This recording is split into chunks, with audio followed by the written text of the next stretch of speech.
Pending थी। Number 1, NGO, non governmental organisation.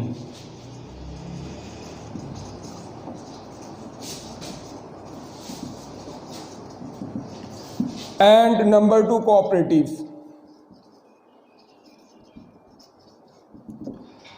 अच्छा जी, नॉन गवर्नमेंटल ऑर्गेनाइजेशन वो ऑर्गेनाइजेशन है जिनका मोटिव प्रॉफिट कमाना नहीं होता। ये organisation for the sake of profit exist नहीं करती। अब इधर एक क्वेश्चन अराइज होता है।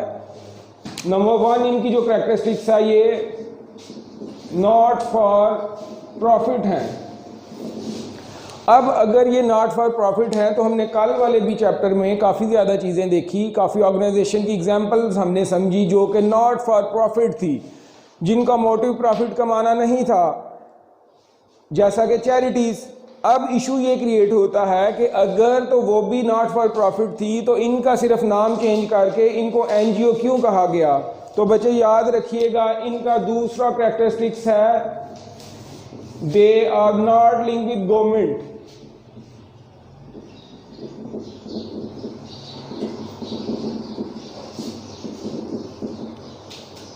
ये गवर्नमेंट से भी लिंक नहीं होती और इनका मोटिव प्रॉफिट कमाना भी नहीं होता। तो भाई साहब ये वाली चीज़ें तो हमने देखी थी कि जो गवर्नमेंट की ऑर्गेनाइजेशन है, जो पब्लिक सेक्टर है, ये कैरेक्टरिस्टिक्स तो उनमें भी थे। तो नंबर 3, ये किस लिए एग्जिस्ट करती हैं, जो इनका मेन कैरेक्टरिस्टिक है जो इसको डिफ्रेंशिएट करता है बाकी ऑर्गेनाइजेशन से, वो ये है कि इनका मोटिव है पॉलिटिकल और सोशल इंप्रूवमेंट।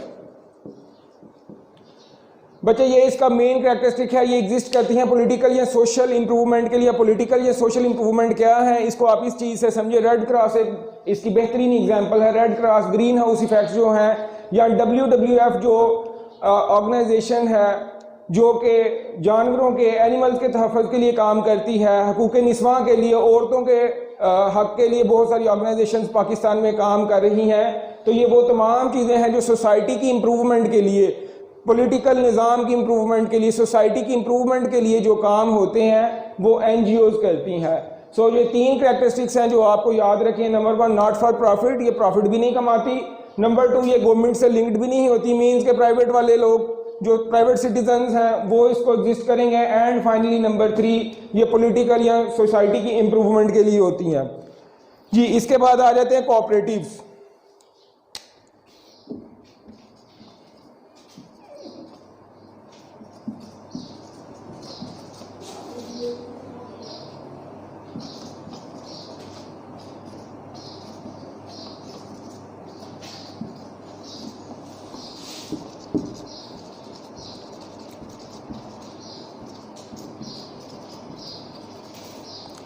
जी बच्चे, कोऑपरेटिव्स की डेफिनेशन ये है कि they are run and democratically owned by members या ओनर्स। ये वो वाली कंपनीज हैं, ये वो वाली ऑर्गेनाइजेशन है जिनको रन एंड ओन, यानी कि जो चलाई भी जाती हैं और मलकियत भी उनकी, उनके मेंबर्स या उनके ओनर्स की जानिब होती है। तो ये चीज़ तो हमने सोल ट्रेडर में भी पढ़ी थी कि सोल ट्रेडर भी रन एंड ओन जो है वो मेंबर की जानिब से किया जाता है। लेकिन अब इसका जो दूसरा कैरेक्टरिस्टिक्स है वो ये है कि सोल ट्रेडर का मेन मोटिव प्रॉफिट मेकिंग होता है, कोऑपरेटिव्स का मेन मोटिव प्रॉफिट मेकिंग नहीं होता। हालांकि वो भी रन एंड ओन जो है वो मैनेजर्स की, ओनर्स की जानिब से ही की जाती हैं। लेकिन याद रखिएगा कि उधर normally in some circumstances owner own तो ज़रूर करता है, लेकिन कंपनी को रन करने के लिए उसने मैनेजर्स या एम्प्लॉय रखे होते हैं। पार्टनरशिप में भी ये इशू आ सकता है। और जब कंपनी बड़ी हो जाती है, लिमिटेड लाइबिलिटी जो आपने private limited and public limited companies पढ़ी, उसमें भी ओनर्स उसको ओन तो करेंगे, मालिक तो होंगे, लेकिन कंपनी को चलाने के लिए उसने आगे मैनेजर्स या एम्प्लॉय रखे होंगे। लेकिन कोऑपरेटिव में रन भी खुद की जाती है और ओन भी खुद की जाती है। यहाँ एक वर्ड बड़ा इंपॉर्टेंट है, डेमोक्रेटिकली। अब डेमोक्रेटिकली क्या होता है? डेमोक्रेसी का वर्ड आपको पता होना चाहिए कि जिसमें इख्तियारात दिए जाते हैं आपस में मिलजुल कर एक दूसरे की कंसल्टेंसी के साथ। अगर ओनर्स हैं तो इसमें ऐसा कोई इशू नहीं कि ऑटोक्रेटिकली उनमें से कोई डोमिनेट कर रहा है, बल्कि बच्चे इसमें वो मिलजुल कर डेमोक्रेटिकली ओन करते हैं एंड रन करते हैं। नंबर 2,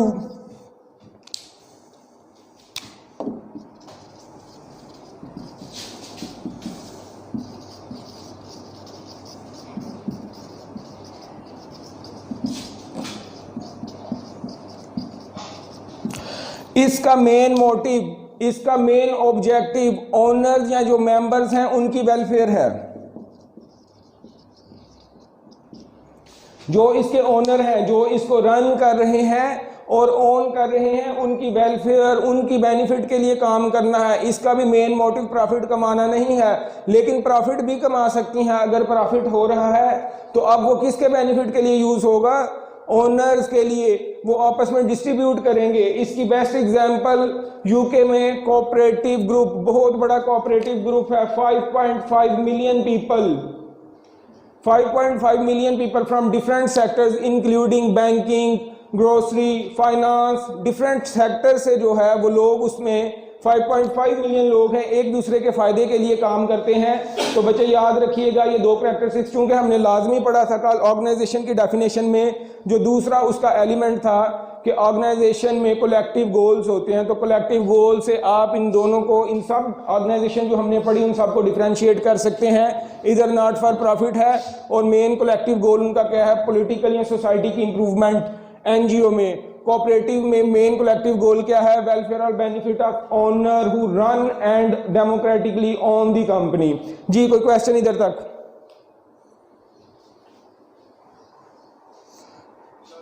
शवेज आपको क्लियर है?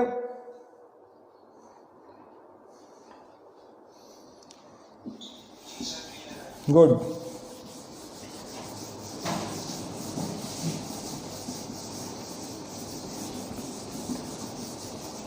अच्छा जी, अभी आपकी तमाम जितनी भी टाइप्स थी आपके कोर्स में ऑलमोस्ट हम कंप्लीट कर चुके हैं। ऑर्गेनाइजेशन की कितनी टाइप्स थी, अब हम देखेंगे कि ऑर्गेनाइजेशन किन सेक्टर्स में ऑपरेट करती हैं, कौन से ऐसे सेक्टर हैं जिधर ऑर्गेनाइजेशंस काम कर सकती हैं। तो बच्चे इसका बड़ा सिंपलेस्ट आंसर ये है कि कोई भी ऐसा सेक्टर जो गवर्नमेंट की जानिब से, उस स्पेसिफिक गवर्नमेंट की जानिब से अलाउएबल हो, वहाँ पर ऑर्गेनाइजेशन काम कर सकती है। और इंटरनेशनली कोई ऐसी कॉमन सेक्टर नहीं है जो सारी जानिब बैन हो, इलीगल एक्टिविटी नहीं होनी चाहिए। और इसमें ये याद रखिए कुछ ऐसी एक्टिविटीज़ हैं जो इलीगल हो सकती हैं एक स्पेसिफिक कंट्री में, लेकिन दूसरी कंट्री में वो लीगल हो सकती हैं। जैसा कि पाकिस्तान में बैटिंग वगैरह अलाउ नहीं है, चूँकि मुस्लिम कंट्री हैं, बहुत सारी ऐसी चीज़ें हैं जो मुस्लिम कंट्रीज़ में अलाउ नहीं, लेकिन नॉन मुस्लिम कंट्रीज़ में अलाउ हैं। सो डिफरेंट सेक्टर हैं, इनको हम देख लेते हैं।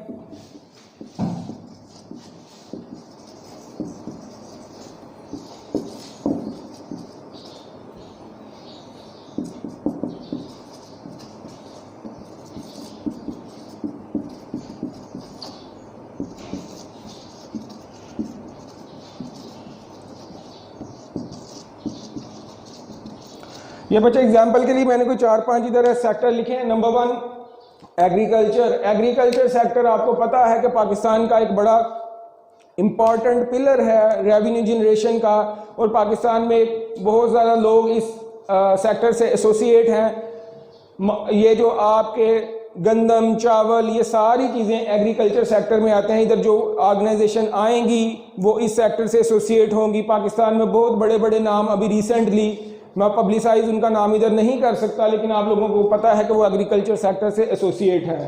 Then come finance. फाइनेंस की best example banking. Banking sector जितना भी है, बैंक्स जितने भी हैं फाइनेंस में आते हैं। माइनिंग का मतलब ये होता है कि आप ज़मीन से रिसोर्सेज निकालते हो, ज़मीन से नेचुरल रिसोर्सेज एक्सट्रैक्ट करते हो, सोना, चांदी, कोयला वगैरह, ये चीज़ें जब आप निकालते हैं that is known as mining sector. Construction sector, ये जो बिल्डिंग्स हैं, बिल्डिंग बिल्ड होती हैं, कंस्ट्रक्ट होती हैं, ये सारी चीज़ें कंस्ट्रक्शन सेक्टर में आती हैं। And finally last one mentioned here is service industry. जैसा कि हम लोग या आप लोग इंशाल्लाह कल को ये CCA बनते हैं तो आप कंसल्टेंसी प्रोवाइड करेंगे, टैक्सेशन, डॉक्टर्स, लॉयर्स, ये सारी सर्विस इंडस्ट्री जो प्रोडक्ट्स नहीं बनाती, इंशाल्लाह हम फ्यूचर में पढ़ेंगे इसको बड़ी डिटेल में, what is the difference between manufacturing and service industry. तो बच्चे ये वो वाले सेक्टर हैं जहां पर ऑर्गेनाइजेशन काम कर सकती हैं।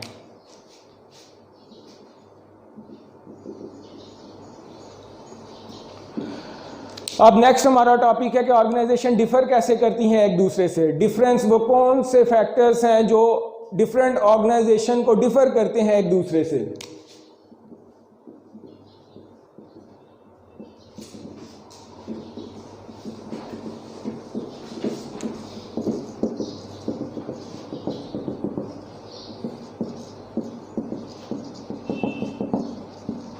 जी ये इधर मैंने कुछ चीज़ें मेंशन की हैं जो ऑर्गेनाइजेशन को एक दूसरे से डिफर करती हैं। Number 1 is ownership, number 2 is size, number 3 is activities and number 4 is liabilities. इसके अलावा भी डिफरेंट इसकी चीजें हो सकती हैं।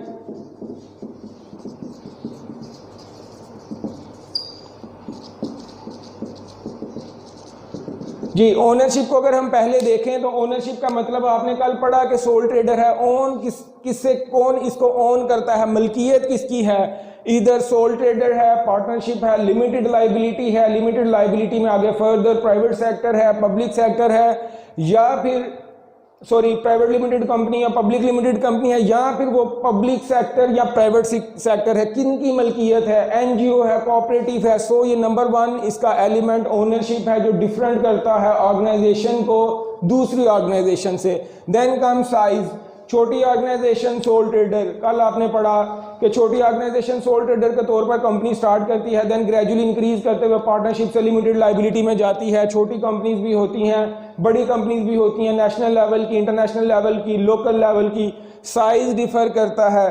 देन कम एक्टिविटीज, आपके सामने लिखी हुई हैं उनके जो मेन काम एग्रीकल्चर में कर रहे हैं, फाइनेंस में, माइनिंग में, कंस्ट्रक्शन में, सर्विस में, उनकी एक्टिविटीज क्या है, डिफरेंट टाइप की एक्टिविटीज। अब एक कार मैन्युफैक्चरिंग कंपनी की एक्टिविटीज, कार्स को, ऑटोमोबाइल को मैन्युफैक्चर करना है, while on the other hand एक फूड इंडस्ट्री है, मैकडोनल्ड्स, KFC, उसका काम क्या है कि फूड प्रोवाइड करना। दोनों की एक्टिविटीज डिफर कर गई। Then come liability, limited liability है, महदूद लाइबिलिटी है, कंपनी अपने लाइबिलिटी की खुद जिम्मेदार है या ओनर उस लाइबिलिटी के जिम्मेदार हैं। सोर्स ऑफ फंडिंग, फाइनेंस किधर से आ रहा है। कल हमने पढ़ा कि public limited company shares offer कर सकती है जनरल पब्लिक को, तो ये एक सोर्स है फाइनेंस लेने का, फाइनेंस रेज करने का। वाइल प्राइवेट लिमिटेड कंपनियां सोल ट्रेडर या पार्टनरशिप पैसा किधर से लेते हैं, वो अपने रिसोर्सेज से, अपने लिंक्स यूज करेंगे, बैंक से लोन लेंगे। डिफरेंट सोर्सेज हैं फंड रेजिंग के एंड ऑब्जेक्टिव जो ऑर्गेनाइजेशन का एक दोबारा काफी दफा बार बार ये बात रिपीट हो रही है, ऑब्जेक्टिव कलेक्टिव गोल्स वो क्या है, प्रॉफिट मेकिंग है, नॉन प्रॉफिट मेकिंग है, पॉलिटिकल या सोसाइटी की इंप्रूवमेंट है। सो बच्चे ये सारी चीजें हैं जो ऑर्गेनाइजेशन को दूसरी ऑर्गेनाइजेशन से डिफर करती हैं। अल्हम्दुलिल्लाह आपका चैप्टर नंबर 1 कंप्लीट हुआ। अभी आप थोड़ी देर स्क्रीन को देखिए, इंशाल्लाह हम दूसरा चैप्टर स्टार्ट कर रहे हैं। Any question till here?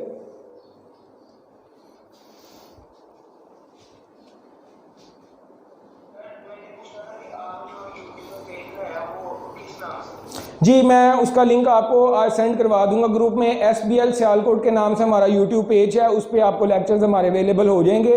मैं उसका लिंक आज इंशाल्लाह ग्रुप में सेंड करवा रहा हूँ।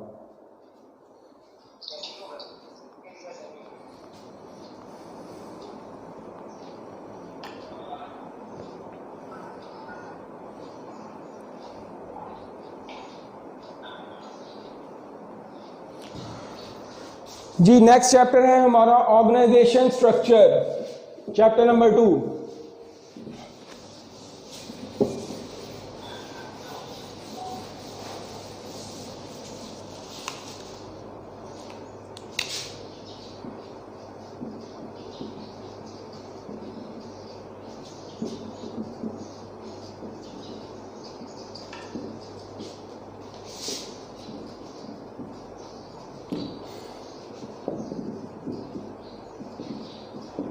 तो बच्चे इस चैप्टर को स्टार्ट करने से पहले आपको स्ट्रक्चर का पता होना चाहिए कि व्हाट इज स्ट्रक्चर। स्ट्रक्चर का याद रखिएगा कि काम को डिवाइड करना और एलोकेट करना is known as structure.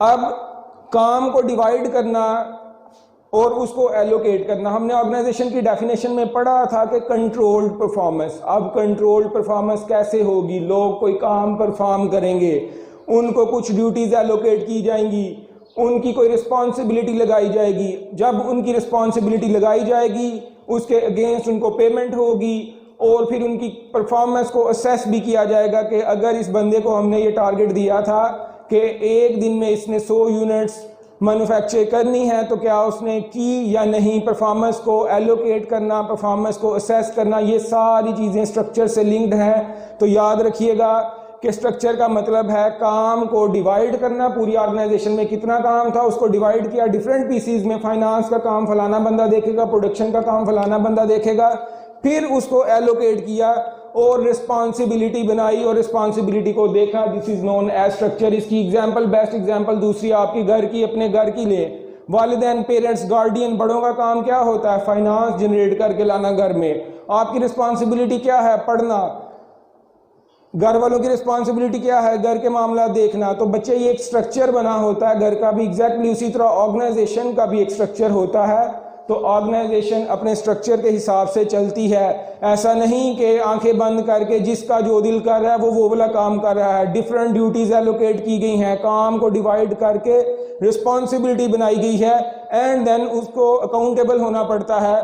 Power दी जाती है, power lead to responsibility, lead to accountability. ये इंशाल्लाह क्वेश्चन अभी आ रही है, हम पढ़ेंगे। सो स्ट्रक्चर आपको, I am very much hopeful के क्लियर हो गया होगा। जिस स्ट्रक्चर में अगर किसी को कोई इशू हो,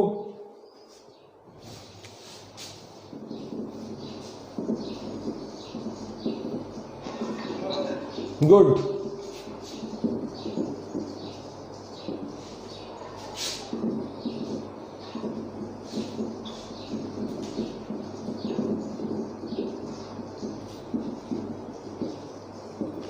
अब बच्चे स्ट्रक्चर डिफरेंट टाइप्स के हैं ऑर्गेनाइजेशन के स्ट्रक्चर, उनको वन बाय वन हम देखते हैं। Number 1, entrepreneurial structure.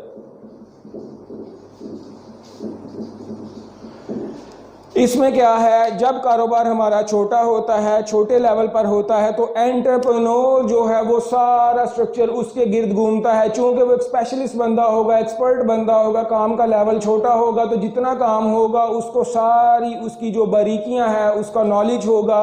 अब वो जितने भी डिसीजंस हैं, जितना भी काम मेन है, उसी के गिर्द घूमता है। वही देखेगा काम कैसे करना है, किससे करवाना है, और उसी के पास ज़्यादा पावर्स होंगी। तो छोटे लेवल पर जब काम होगा तो एंटरप्रेन्योर का जो स्ट्रक्चर है, एक अकेला बंदा रन एंड मैनेज कर रहा होगा उसको।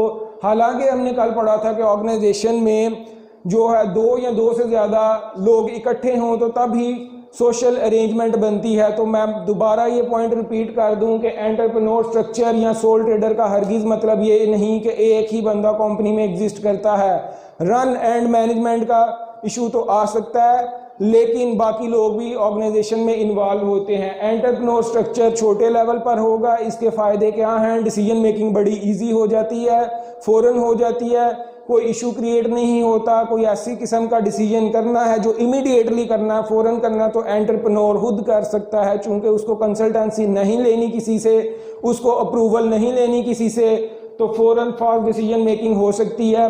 प्लस उसे अपने सारे काम का एक्सपीरियंस है, नॉलेज है, तो ये भी सारा कारोबार उसके नॉलेज में होता है। अब इसका डिसएडवांटेज क्या है? रिसोर्सेज का इशू, फंडिंग का इशू, पैसे वो रेज नहीं कर सकता उतने ज़्यादा, डाइवर्सिफिकेशन नहीं हो सकती नंबर 2 कारोबार की। चूंकि आपका एक बंदा, हमने पढ़ा था, सिनर्जी का इम्पैक्ट नहीं आ सकता, तो कारोबार डाइवर्सिफाई नहीं कर सकता। नंबर 2,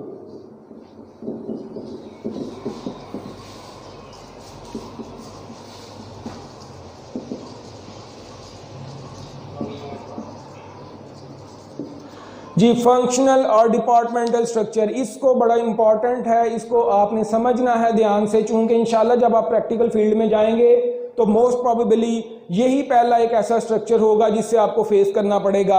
अब बच्चे, फंक्शन या डिपार्टमेंट बना देना किसी कंपनी में, ये क्या है कि आपने अपनी ऑर्गेनाइजेशन में जो ड्यूटीज़ हैं, ऊपर हमने पढ़ा जो स्ट्रक्चर है, उसको इस तरह डिवाइड किया है कि डिफरेंट किस्म के फंक्शन बना दिए हैं, डिफरेंट किस्म के डिपार्टमेंट बना दिए हैं। किसकी बेस पर? सेम टाइप की ड्यूटीज की बेस पर, सेम टाइप के काम की बेस पर आपने उनको ग्रुप करके उसके डिपार्टमेंट या फंक्शन बना दिए। अब एक जैसे काम जो होंगे वो एक डिपार्टमेंट के लोग करेंगे। फॉर एग्जाम्पल,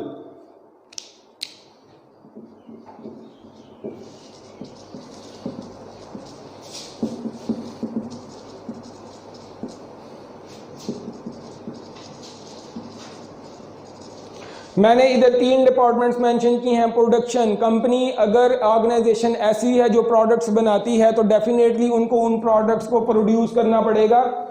बनाना पड़ेगा। अगर एक शर्ट्स मैन्युफैक्चरिंग कंपनी है, हम एडिडास की अगर बात करें तो एडिडास स्पोर्ट्स वियर भी मैन्युफैक्चर करती है, शर्ट्स एंड ट्राउजर वगैरह भी बनाती है, तो अब उनको बनाना भी पड़ेगा। उनकी कटिंग, उनकी स्टिचिंग, उनकी फिनिशिंग, उनकी पैकिंग, ये सारी चीज़ें प्रोडक्शन के लोग करेंगे। तो हम प्रोडक्शन का एक फंक्शन बना देंगे, प्रोडक्शन का एक डिपार्टमेंट बना देंगे जिसकी ये रिस्पॉन्सिबिलिटी होगी कि वो प्रोडक्शन के मैटर्स को देखे। अब उस डिपार्टमेंट में हेडेड बाय, लीडेड बाय एक इंडिविजुअल होगा, उसका मैनेजर होगा, उसका हेड होगा, उसके नीचे उसकी सारी हायरार्की होगी। लेकिन याद रखिएगा कि प्रोडक्शन का डिपार्टमेंट, प्रोडक्शन का फंक्शन अलग होगा। Same is the case here with finance. Company में पैसा कितना रिक्वायर्ड है, कितना चाहिए सैलरीज के लिए, मटेरियल्स के लिए, ओवरहेड्स के लिए कितना पैसा चाहिए, पैसा रेज किधर से करना है, डिफरेंट सोर्सेज ऑफ फंडिंग है, उनको यूटिलाइज कैसे करना है, ये किसकी सरदर्द है, फाइनेंस डिपार्टमेंट की। एंड मार्केटिंग, जो चीज़ें हमने बनाई, पैसा रेज करके पैसा इन्वेस्ट किया, चीज़ें बनाई, उनको मार्केट किस तरह करना है, सेल्स डिपार्टमेंट वाले ये चेक करेंगे मार्केटिंग के बाद कि सेल्स किस तरह करना है। ये सारी चीज़ें डिफरेंट डिपार्टमेंट वाले, डिफरेंट फंक्शन वाले करेंगे, तो that is known as functional department. अब फंक्शनल डिपार्टमेंट की ज़रूरत हमें क्यों पेश आई? कारोबार जब बड़ा इंक्रीज हुआ, कारोबार ने ग्रो किया, एंटरप्रेन्योर स्ट्रक्चर से बाहर निकला, तो अब उसको ज़्यादा ज़रूरत थी ज़्यादा लोगों की जो एक्सपर्ट हों अपने अपने फंक्शंस में, डिफरेंट करैक्टरिस्टिक्स में एक्सपर्ट हों, ऑर्गेनाइजेशन के डेफिनेशन में, ऑर्गेनाइजेशन की नीड में डेफिनेशन के बाद आपने ये पढ़ा था, स्किल शेयर एंड नॉलेज करने के बाद नीड एक्सपर्ट और स्पेशलिस्ट। सो प्रोडक्शन वाले प्रोडक्शन में स्पेशलिस्ट होंगे, फाइनेंस वाले इसमें, एंड मार्केटिंग वाले अपने अपने काम में। That's why we need functional और डिपार्टमेंटल स्ट्रक्चर। जी, एनी क्वेश्चन रिगार्डिंग फंक्शनल और डिपार्टमेंटल स्ट्रक्चर?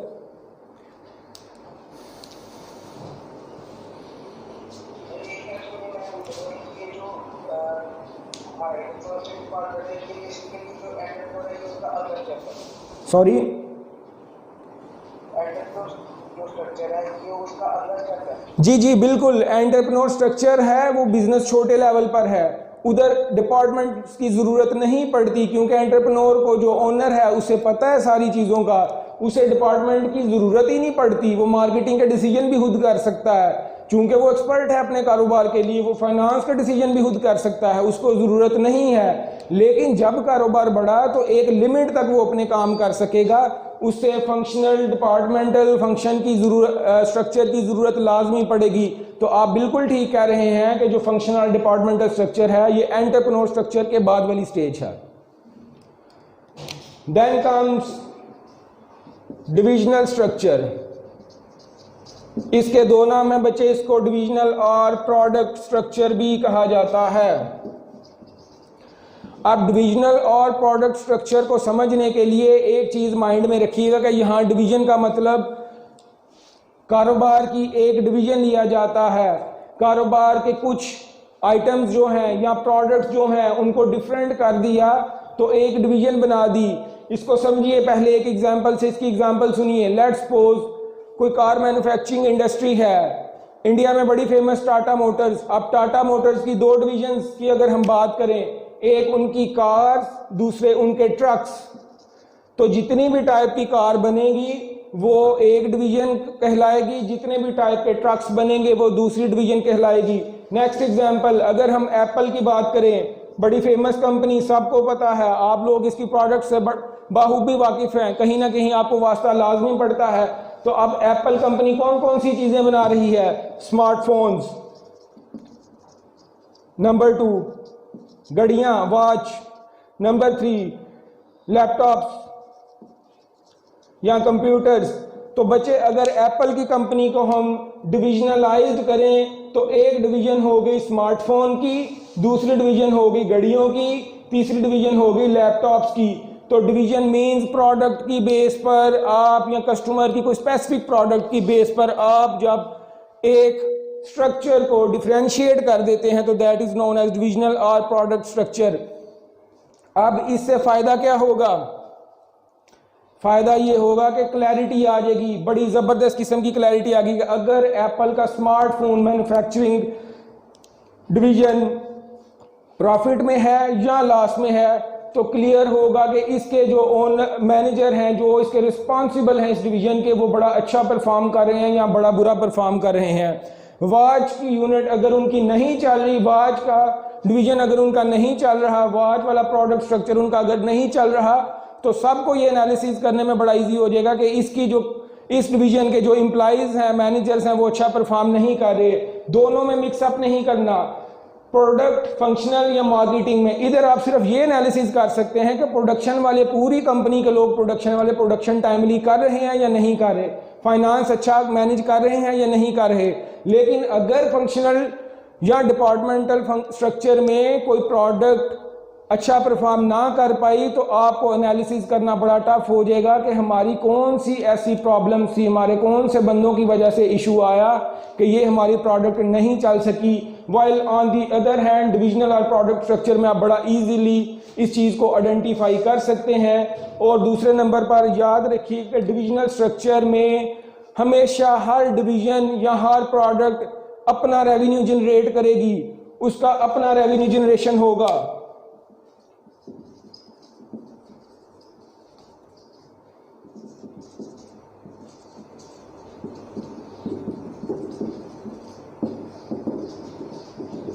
अगर स्मार्टफोन वाली डिवीजन है तो वो अपना रेवेन्यू जनरेट करेगी। एप्पल वाले बोलेंगे कि हमने एक साल में 2020 में हमने इतने स्मार्टफोन सेल किए और इतना रेवेन्यू जनरेट किया। वॉच वाले अपना रेवेन्यू जनरेट करेंगे और अपने लॉसेस, अपना रेवेन्यू एंड अपने लॉसेस के रिस्पॉन्सिबल होंगे। और इस टर्म को आप एक technical word SBU, strategic business unit भी कहते हैं। अगर एग्जाम में क्वेश्चन आ जाए कि व्हाट इज SBU, तो आपको पता होना चाहिए कि SBU का मतलब है वो वाला यूनिट, वो वाला प्रोडक्ट जो अपने रेवेन्यू जनरेट करता है और खुद अपने लॉसेस का रिस्पॉन्सिबल भी होता है।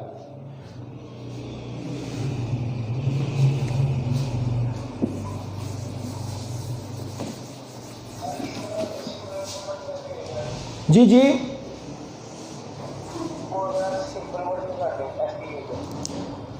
जी बच्चे, SBU को सिंपल वर्ड्स में एक्सप्लेन करने का मतलब ये है कि SBU का मतलब ऐसे ही है कि जैसे एक फादर के 5 बेटे हैं और पांचों बेटों को उसने अलग-अलग किया हुआ है। हर बेटा अपना ही कमाता है और अपना ही खाता है, वो दूसरे से मदद नहीं लेता, तो that is known as SBU। Each son is known as SBU। SBU का मतलब है कि एक कंपनी में जितनी प्रोडक्ट्स होंगी उनकी सेल अलग-अलग होगी और वो उनके लॉसेस, उनके एक्सपेंसेस भी अलग-अलग होंगे। हम इन सब को as a single unit smartphone, watch या लैपटॉप की सेल को इकट्ठा करके एप्पल की सेल शो नहीं करवा सकते। हमें बताना पड़ेगा कि स्मार्टफोन डिवीजन की सेल सेपरेट है, इसके एक्सपेंसेस सेपरेट हैं। वॉच डिवीजन की सेल सेपरेट है, इसके एक्सपेंसेस सेपरेट हैं। That is known as SBU। और स्ट्रेटेजिक बिजनेस यूनिट अपने रेवेन्यूज खुद जनरेट करता है। जी क्लियर है? गुड।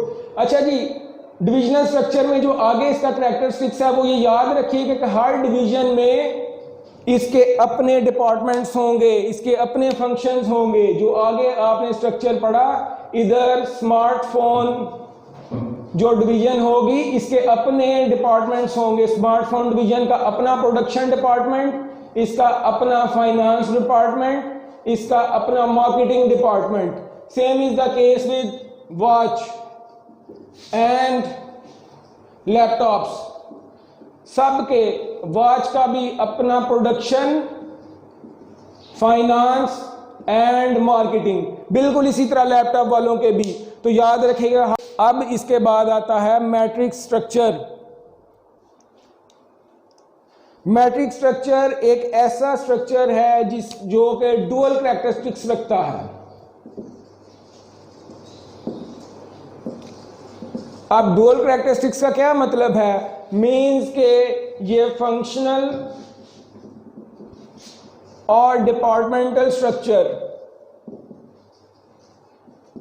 ये वाले भी कैरेक्टरिस्टिक्स इसमें होंगे एंड नंबर 2 डिविजनल वाले भी कैरेक्टरिस्टिक्स इसमें होंगे।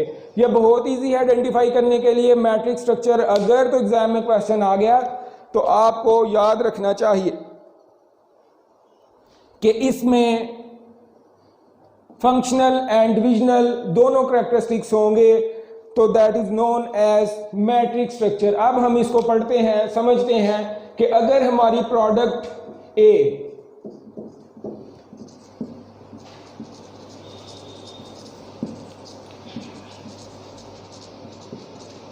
ये जी मैंने तीन चीजें बना दी हैं, product A, product B and product C, means के तीन डिविजन्स। इनको आप वर्ड प्रोडक्ट भी यूज कर सकते हैं, डिवीजन भी यूज कर सकते हैं। मैंने आपको बताया पहले कि डिविजनल और प्रोडक्ट स्ट्रक्चर, तो भाई ये तीन प्रोडक्ट्स या तीन डिविजन्स हैं।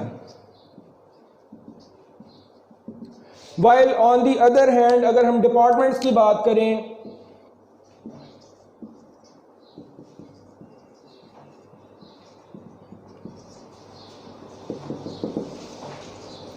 तो भाई ये तीन डिपार्टमेंट्स भी आ गए।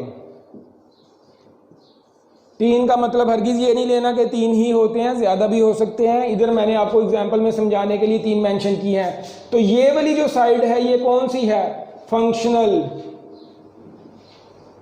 या डिपार्टमेंटल। ये वाली जो साइड है ये कौन सी है, ये भाई साहब डिविजनल। अब ये क्या होगा कि प्रोडक्ट ए की डिपार्टमेंट में, डिवीजन ए की डिपार्टमेंट में जितने भी लोग काम कर रहे हैं वो किसको रिस्पॉन्सिबल होंगे, प्रोडक्ट ए के हेड को, इसके मैनेजर को। While on the other hand जो सेल डिपार्टमेंट का हेड है उसको भी रिस्पॉन्सिबल हो सकते हैं इस पॉइंट पे। मार्केटिंग का इधर क्रॉस करेगा, फाइनेंस का इधर क्रॉस करेगा, product B and product C. अब ये जो पॉइंट्स बने हैं इन पॉइंट्स का क्या मतलब है, ये मैं ब्लैक हाईलाइट कर रहा हूं। इन पॉइंट्स का क्या मतलब है कि प्रोडक्ट ए या डिवीजन ए के मैनेजर को, इसके हेड को भी लोग रिस्पॉन्सिबल हो सकते हैं। वाइल सेल्स का जो है इसके भी लोग रिस्पॉन्सिबल हो सकते हैं। प्रोडक्ट ए की भाई आपने कितनी प्रोडक्शन की, क्या काम किए बताएं, प्रोडक्ट ए डिवीजन ए वाले जो हेड हैं उनको बताएं। वाइल उसकी सेल्स हुई कि नहीं हुई, फंक्शनल डिपार्टमेंट के अकॉर्डिंगली उसको भी बताएं। तो याद रखिएगा इस चार्ट के अकॉर्डिंग मैट्रिक्स स्ट्रक्चर एक ऐसा स्ट्रक्चर है जिसमें डुअल कैरेक्टरिस्टिक्स हैं। डुअल कैरेक्टरिस्टिक्स कौन से, उसमें डिवीजन और प्रोडक्ट वाले भी होते हैं, वाइल फंक्शन और डिपार्टमेंट वाले भी कैरेक्टरिस्टिक्स होते हैं। अब आपका काम ये है कि आपने कल ये जितने भी आज हमने स्ट्रक्चर पढ़े ये बड़े ध्यान से बुक से रीड करने हैं। इनके एडवांटेजेस एंड डिसएडवांटेजेस थोड़े से मैंने इधर डिस्कस कर दिए। चूंकि ये रिवीजन्स हैं हम उतनी डिटेल में नहीं पढ़ सकते, टाइम की कमी का इशू है और सिलेबस ज़्यादा है, लिहाजा आपको बुक रीडिंग करनी पड़ेगी। बुक रीडिंग को अपनी हैबिट बनाएं और जो इसमें अंडरस्टैंडिंग्स हैं वो आप लाजमी करें। इंशाल्लाह हम इस वीकेंड पर आपकी प्रॉब्लम्स, आपकी अंडरस्टैंडिंग, आपके जितने भी क्वेश्चन हैं वो भी इंशाल्लाह डिस्कस करेंगे।